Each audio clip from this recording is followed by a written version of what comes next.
बिस्मिल्लाहिर्रहमानिर्रहीम। अस्सलाम वालेकुम। आपका दोस्त सलमान हैदर। दुआ है परवरदिगार से कि उसने आपको और आपके अहले खाना को अपनी हिफ्ज़ो अमान में रखा हुआ। नून लीग में जी बड़ा पड्डा पड़ गया और ये वो जिनकी इतलात थी कि पड्डे बड़े वजनी होने जा रहे हैं। कुछ पुराना स्कोर सेटल किया जावेद लतीफ़ साहब ने ना, और वो स्कोर मैं अभी आगे जाके उसकी तफसील बताता हूँ। वो था शहबाज शरीफ साहब के अगेंस्ट, और उन्होंने शहबाज शरीफ साहब के हवाले से एक प्रेस कॉन्फ्रेंस कर दी, और वो प्रेस कॉन्फ्रेंस पड़ गई है गले। वो कहते हैं कि शहबाज शरीफ साहब वज़ीर आज़म के ओहदे के उम्मीदवार ही नहीं है। यानी उन्होंने कह दिया कि शहबाज शरीफ साहब वज़ीर आज़म के ओहदे के लिए अहल ही नहीं है, और वजह थी वो 16 माह की हुकूमत कि वो डिलीवर नहीं कर पाए एज आ प्राइम मिनिस्टर। जिस तरीके से उनकी कारकर्दगी रही 16 माह की हुकूमत में, वो मुस्लिम लीग नून के कारकुनों के लिए सुबकी का ही बायस रही।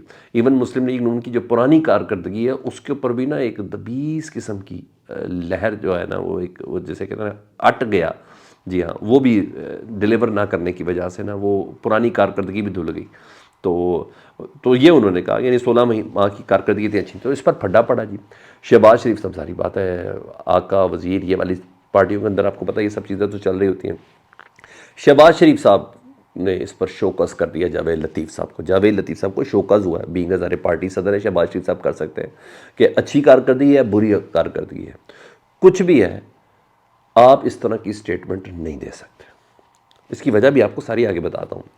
और पार्टी पॉलिसी के अगेंस्ट है आपका ये जुमला कि शहबाज शरीफ साहब वज़ीर आज़म के सिर्फ भाई, मैं अब सारी दुनिया जानती है कि कुछ अर्से बाद शहबाज शरीफ साहब प्राइम मिनिस्टर के अहदेदार हैं। मियाँ साहब एक स्टेप पीछे हो जाएंगे, फिर वो किंग मेकर बन जाएंगे। ये सारी चीज़ें तो अब ज़ुबान ज़द आम हो चुकी हुई हैं, क्योंकि असल जो मामलात इस्टेब्लिशमेंट के साथ चलाने के जो माहिर हैं वो तो शहबाज शरीफ साहब हैं। नवाज शरीफ साहब तो हर टेन्योर में कोई ना कोई पड्डा करके पीछे हो जाते हैं। तो इस बार यही है कि वो ख्वाहिश भी पूरी हो जाए, वो ज़िद भी पूरी हो जाए चौथी बार वज़ीर आज़म की, और फिर शहबाज शरीफ साहब इन चीज़ों को कंटिन्यू करके चलें। ठीक है, तो पार्टी पॉलिसी का अगेंस्ट है, ये तनकीद आप नहीं कर सकता। हुआ ये है कि जावेद लतीफ़ साहब का ना अभी PDM के कोर्ट में दर्जा था वज़ीर का, मगर जावेद लतीफ़ साहब को पोर्टफोलियो कोई नहीं दिया गया था। उस पर इनको बहुत ज़्यादा गुस्सा था, और कि वज़ीर वफाकी वज़ीर तो है मगर किस चीज़ के वज़ीर है ये नहीं पता, तो डेफिनेटली उसकी तकलीफ तो है। तो इस बार और बचे वो इस किस वजह से, क्योंकि शहबाज शरीफ साहब से उनकी बनती नहीं, क्योंकि वो एंटी इस्टेब्लिशमेंट बहुत ज़्यादा लेके चल रहे थे उस वक्त। तो मरीम नवाज़ साहब के ग्रुप की वजह से वो थोड़ा बच गया, क्योंकि मरीम अब्बा अपने अब्बा के साथ बिल्कुल मामला था, तो वो चीज़ें काफ़ी ज़्यादा सेफ कर गई उनको। जावेद लतीफ़ साहब, अब मामला ये है कि अपने भाई के लिए भी, एक तो उनकी टिकट तो है ही है शेखुपुरा से, वो अपने भाई के लिए भी एक नीचे वाली सीट मांग रहे हैं, उसकी टिकट मांग रहे हैं। शहबाज शरीफ साहब उनके भाई की कर रहे हैं मुखालफत, ठीक है जी, और टिकट भी उनका ख़तरे में पड़ गया। तो अब इस मुखालफत के बाद तो बहरहाल इस शोकस का जवाब क्या था, अभी बड़े बड़े शोकस हो रहे हैं, अभी ज़रा ये टिकटें ज़रा क्लियर हो जाए फिर देखिएगा क्या होता। तो जावेद लतीफ़ जैसा बंदा अपने ही साबिक वज़ीर आज़म से मुतल्लिक़ कह रहा है कि ये वज़ीर आज़म का कैंडिडेट नहीं है, तकलीफ़ तो होती है ना। जी हाँ, अब आ जाऊँ जी मैं उस लेवल प्लेइंग फील्ड वाले केस के हवाले से जो सुप्रीम कोर्ट में था। सर थोड़ी सी वैसे अपनी नाअहली के ऊपर भी थोड़ी नज़र दौड़ानी चाहिए, अपनी कम इल्मी के ऊपर भी चलानी चाहिए। पता चले कि हम कहीं ना कहीं नालायक भी हैं ना, तो ऐसा लगा। और उस लेवल प्लेइंग फील्ड वाले केस में अहम तरीन समात थी, और सबसे पहले तो पाकिस्तान तहरीक इंसाफ के वकला की नालायकी बड़ी सामने हुई। मैं हैरान हुई ये क्या है। तो इलेक्शन कमीशन ने पाकिस्तान तहरीक इंसाफ के उस एतराज़ात के ऊपर जिस पे उन्होंने तौहीन अदालत वाला उन्हें बताया लेवल प्लेइंग फील्ड ना मिलने का, तो इलेक्शन कमीशन ने रिटन एक जवाब जमा कराया कि जनाब ये इन्होंने गलत एक्सक्यूज़ दिया है, इस एक्सक्यूज़ के ऊपर तो इनको जुर्माना होना चाहिए। इनकी 75% कागजात नामजदगी मंजूर हो गए हैं, तो जो कुछ भी उनका मौका था उन्होंने रिटर्न दिया था। तो लतीफ़ खोसा साहब आज रोस्टम पर खड़े होकर कहते हैं कि जी हमारे साथ ज़्यादती हुई है, बता रहे थे बार बार। तो कानून में तो ये है कि आपको रिटर्न देना है, आपको तहरीर देनी है। अदालती ज़ुबान में तो आपको तहरीर देंगे तो ही बात एक्सेप्टेबल है, वो तभी काबिल कबूल है। तो काजी फाइज साहब को मौका मिल गया जी। उन्होंने कहा जनाब आपकी तहरीर किधर है, आपने उसका जवाब का कोई रिटर्न जवाब दिया है, आपने जो आपका मौक़िफ़ है जिसको लेके आए उसको आपने को रिटर्न दिया है कि क्या है क्या नहीं। तो बार बार कहते रहे, ताकि उनका यही था ना कि आप रिटर्न जवाब दें ताकि हम कोई ऑर्डर कर दें इसके ऊपर। आप मुँह ज़ुबानी बात करें, तो काजी फाइज साहब ने कहा आप लफाजी ना करें हमारे सामने, कोई किसी किस्म की ये सियासी तकरीर ना करें। बल्कि यहाँ तक कह दिए कि मुझे ऐसा लगता है कि पाकिस्तान तहरीक इंसाफ ये सिर्फ तैयारी मुकम्मल ना होने के ऊपर है। उन्होंने कहा मुझे ऐसा लग रहा है पाकिस्तान तहरीक इंसाफ आप चाह रहे हैं कि इलेक्शन मुलतवी हो जाए, यानी इस हद तक कि सिर्फ ज़ुबानी इल्ज़ाम, रिटन कहाँ है सामने। तो बहरहाल एक अच्छा खासा सीन बना। और यहाँ भी बोला कि क्या 100% कागजात नामजदगी में, जब रिटन ही कुछ नहीं तो अदालत कुछ भी बोले। तो काजी फाइजा साहब ने आज बाकायदा हुआ तो रिटन दे, तो पहले भी तो रिटन दिया था ना लतीफ़ खोसा साहब ने, तो चीफ सेक्रेटरी को और आईजी को दोनों को नोटिस हुए थे। तो आज क्यों नहीं दिया इन्होंने रिटर्न, पता नहीं था। इन छुट्टियों में वो क्या एंजॉय करते रहे हैं, कुछ समझ नहीं आई। बहरहाल खुद पीटीआई वाले, पीटीआई के सीनियर वकुला तक वो बड़े कह रहे हैं यार क्या कर रहे हैं ये लोग। तो आज कोई अच्छा दिन नहीं था पाकिस्तान तहरीक इंसाफ की क्रेडिबिलिटी और उनके वकला के हवाले से। तो तनकीद बड़ी ज़बरदस्त हो रही। बहरहाल अब बरोज़ पीर, उन्हें पूछा आपको कितने दिन तैयारी की चाहिए, उन्होंने कहा जी जुमरात कर दें। उन्होंने कहा दिन कितने चाहिए, उन्होंने कहा 2 दिन। यानी बड़ा ऐसा तमाशा ही बना रहा।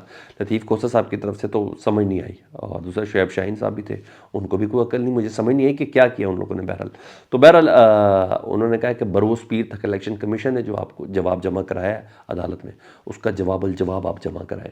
अगर आज जवाब जमा किया होता पाकिस्तान तहरीक इंसाफ के वकला ने, तो पीर तक यानी 1 हफ्ते बाद तक की तारीख 15 जनवरी उसकी तारीख ना मिलती।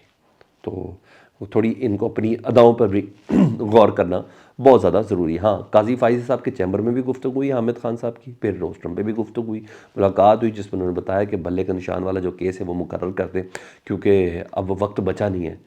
तो 12 तारीख को हर हालत में निशान उम्मीदवारों को टिकट पर अनाउंस कर लें, तो हमारा ज़रा ये देख लें। तो काजी फाइज़ साहब ने थोड़े बहुत करने के बाद उन्होंने कहा ठीक है। रोस्टम पर भी आके हामिद खान साहब ने बात बोली। तो काजी फाइज़ साहब ने कल के लिए वादा किया, यानी कल या परसों 2 दिन के अंदर अंदर यानी ये केस लगा लेंगे। तो ये तो ख़बर एक अच्छी है। तो पूछा काजी साहब ने आप किस हुक्म के खिलाफ, उन्होंने कहा पेशावर हाई कोर्ट के हुक्म के खिलाफ आए, जिसमें उन्होंने बल्ले का निशान वापस ले लिया।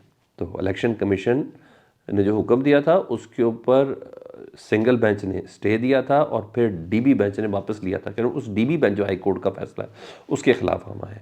तो कल नहीं तो 10 जनवरी को बहरहाल उम्मीद बड़ी है। और मैं आपको बता दूं, बल्ले का निशान मिल जाएगा, बल्ले का निशान मिल जाएगा, ठीक है। और हाँ, थोड़ी तैयारी अच्छी करके हैं तो अच्छी बात है। तो हाँ, नाहली वाले केस का जो है कि 5 साल की ये ताहयात है, आज उसका भी मुमकिन तौर पर जो महफूज फैसला है वो सुनाया जाना है।